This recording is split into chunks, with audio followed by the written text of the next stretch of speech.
Bonjour. Et alors, cette dernière petite vidéo pour conclure sur l'immunologie et donc conclure sur l'immunité spécifique et l'immunité non spécifique. Tout d'abord, discutons un petit peu d'une application de l'immunité spécifique, c'est-à-dire la vaccination. Donc ici, vous avez un graphique sur l'expérience qui irait avec ce graphique, ça serait en premier, on injecte un antigène A qui est inconnu du patient.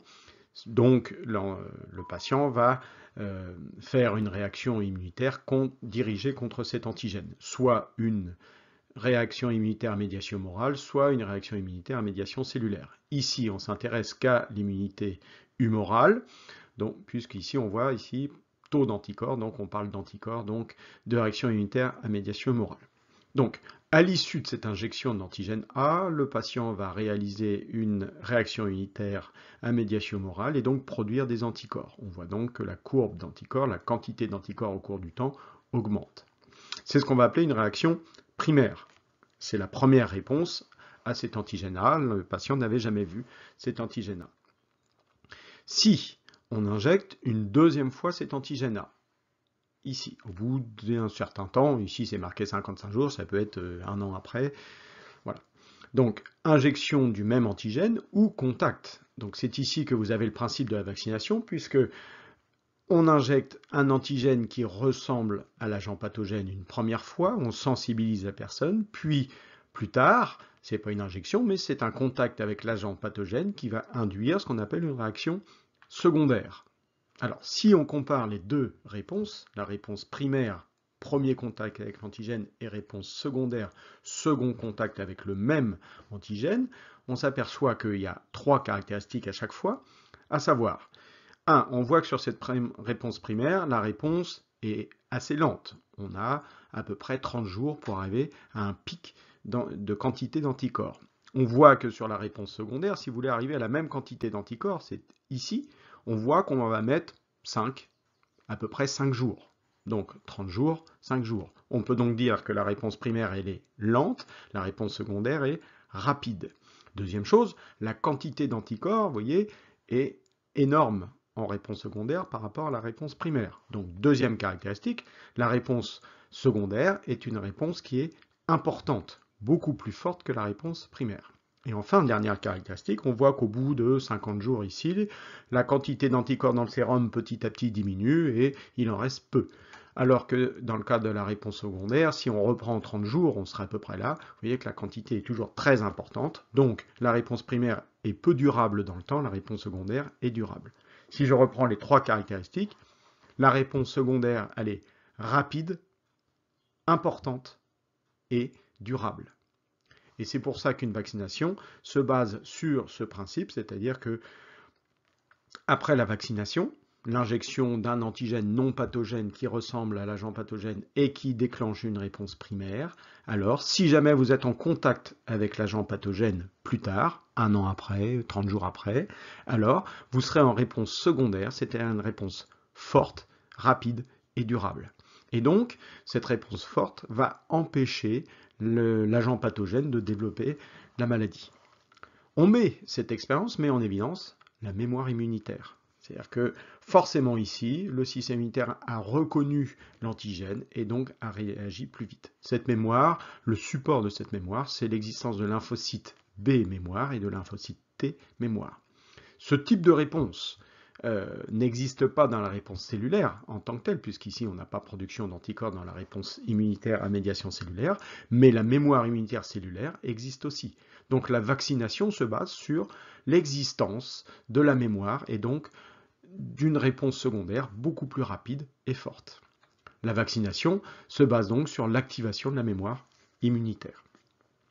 Maintenant, une vue d'ensemble sur l'immunité innée.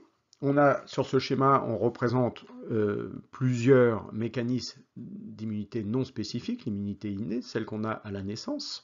Donc la première, elle est ici. Ce sont bien sûr les barrières dues au tissu épithélial. Donc je vous rappelle que cette barrière, elle est étanche. Donc c'est à la fois une protection physique par le tissu épithélial, mais vous avez également une sécrétion, donc une protection chimique, et en plus vous avez les bactéries, la flore commensale de la peau ou des muqueuses qui va protéger, donc ce qu'on appelle les barrières cutéano-muqueuse, hein, donc physique, biologique et chimique. Enfin, derrière, vous avez l'action de molécules contre l'antigène. On a ici, vous voyez, du coup, certains antigènes auraient réussi à passer la barrière. Du coup, vous avez d'autres systèmes de défense, dont notamment des défenses moléculaires, comme le complément. Le complément sont des protéines plasmatiques qui vont pouvoir aller agir contre l'antigène. On a également ici représenté les réactions d'inflammation. Vous avez ici une vasodilatation. Le capillaire sanguin augmente. Vous avez augmentation de la sortie de liquide et de cellules. Donc, vous avez une augmentation de la perméabilité capillaire. Et notamment, vous allez avoir sortie de cellules immunitaires, de phagocytes. Hein, ça se passe en plusieurs étapes. La margination, ça se colle à la paroi. Puis ensuite, diapédèse, la cellule passe à travers le capillaire. Puis ce phagocyte va s'approcher de l'antigène par chimiotactisme, il est attiré par, et enfin, vous aurez la dernière partie, la phagocytose. Cette réaction inflammatoire, ici, vous avez les 4 symptômes, douleur, rougeur, œdème, chaleur. Rougeur et chaleur sont dus tout simplement à l'augmentation du débit sanguin ici. L'œdème est dû à la sortie de liquide importante, donc le tissu se gonfle, et la douleur est la conséquence de l'œdème. Le tissu gonflé va activer les capteurs à la pression. Donc, réaction inflammatoire. Et à la fin de cette réaction inflammatoire, vous avez bien sûr la phagocytose. Donc, un phagocyte, un macrophage ou un granulocyte neutrophile, va d'abord être en contact avec l'antigène à phagocyter. C'est ce qu'on appelle l'étape d'adhérence. Puis, il y aura ingestion. Le phagocyte va endocyter l'antigène. Puis, destruction de cet antigène grâce à des enzymes de lysozyme. Et enfin, en plus de la phagocytose, à l'issue de la phagocytose, le phagocyte va pouvoir présenter l'antigène au système immunitaire. C'est ce qu'on appelle formation d'une cellule présentant l'antigène.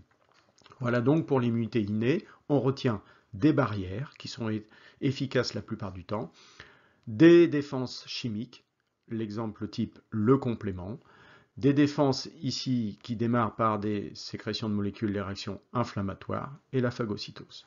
Barrière, complément, réaction inflammatoire, phagocytose.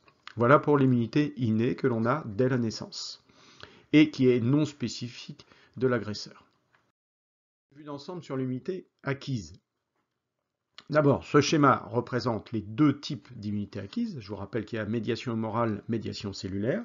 La médiation cellulaire, c'est produire des lymphocytes T cytotoxiques qui peuvent attaquer l'antigène. L'immunité humorale, c'est produire des anticorps qui vont se fixer sur l'antigène. Donc si on regarde ce schéma, on voit ici qu'il y a des lymphocytes T8 qui deviennent des lymphocytes TC cytotoxiques. Donc cette première partie du schéma schématise la réaction immunitaire à médiation cellulaire. Et ici, on voit production d'anticorps. Donc, on a ici la réponse à médiation humorale. Les phases de ces deux types de réactions spécifiques sont les mêmes. Dans les deux cas, il nous faut une réaction qu'on appelle d'induction, démarrage des réactions. Le démarrage des réactions, en fait, se subdivise en deux parties. Un, il nous faut une reconnaissance de l'antigène, et on va donc sélectionner la bonne cellule, c'est-à-dire celle qui a le bon récepteur. Donc ici, reconnaissance de l'antigène, sélection de ce lymphocyte T8. Ici, dans la réponse à médiation morale, reconnaissance de l'antigène et sélection du bon lymphocyte B. Dans les deux cas, ça ne suffit pas, il va falloir derrière une activation. C'est le rôle central des lymphocytes T helper, lymphocytes T auxiliaires, qui vont activer le lymphocyte qui a déjà reconnu l'antigène, donc soit un lymphocyte T8, soit un lymphocyte B, et qui vont activer ces lymphocytes grâce à des molécules informatives qu'on appelle des interleukines. On voit que le lymphocyte T helper agit à la fois dans la réponse cellulaire, à la fois dans la réponse humorale. Une fois que ces réactions d'induction sont terminées, reconnaissance de l'antigène, sélection de la bonne cellule et activation par le lymphocyte helper, on se retrouve avec une cellule, ici LT8 activée, et un lymphocyte B ici activé. Dans les deux cas, on rentre dans la deuxième phase, c'est la phase d'amplification. Les cellules vont se multiplier, soit le lymphocyte T8, soit le lymphocyte B, puis ensuite se différencier.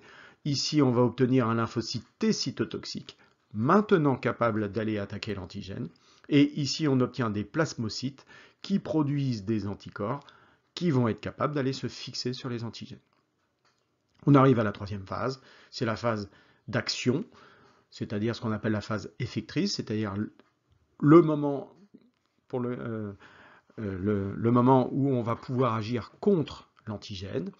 Dans le cas de la RIMC, c'est-à-dire médiation cellulaire, le lymphocyte T cytotoxique reconnaît l'antigène d'une cellule cible et va attaquer cette cellule cible et détruire cette cellule cible. Donc la RIMC, ce sont des lymphocytes T cytotoxiques qui agissent et il faut que l'antigène soit une cellule.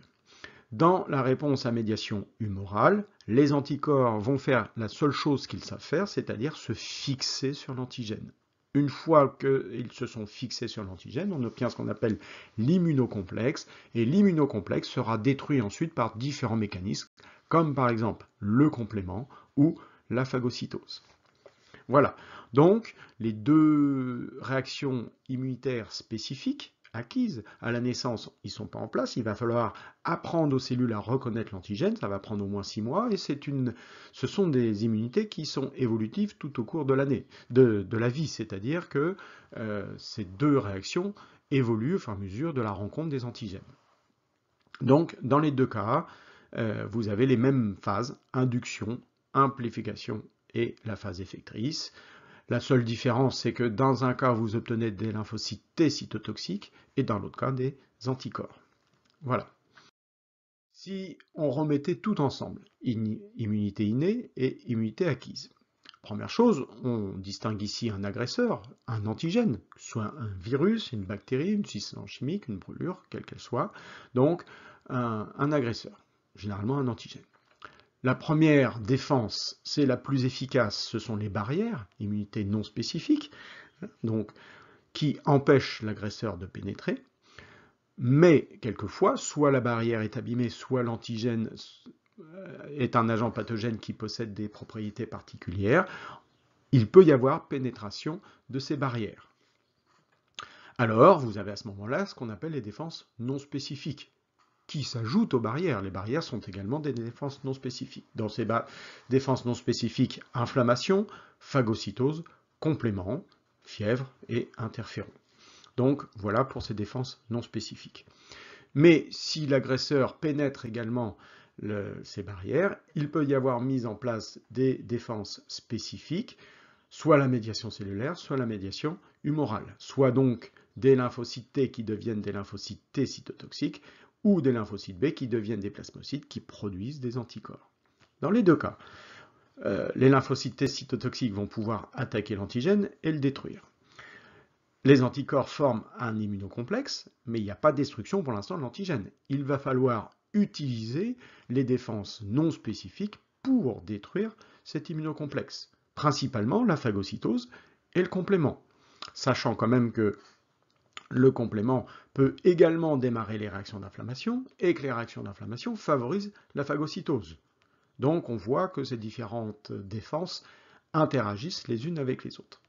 Il ne faut pas oublier non plus que la phagocytose, par exemple, est une réaction préliminaire aux défenses spécifiques, car ici vous avez besoin des lymphocytes T helper, or les lymphocytes T helper ne peuvent agir que lorsqu'on lui présente les antigènes.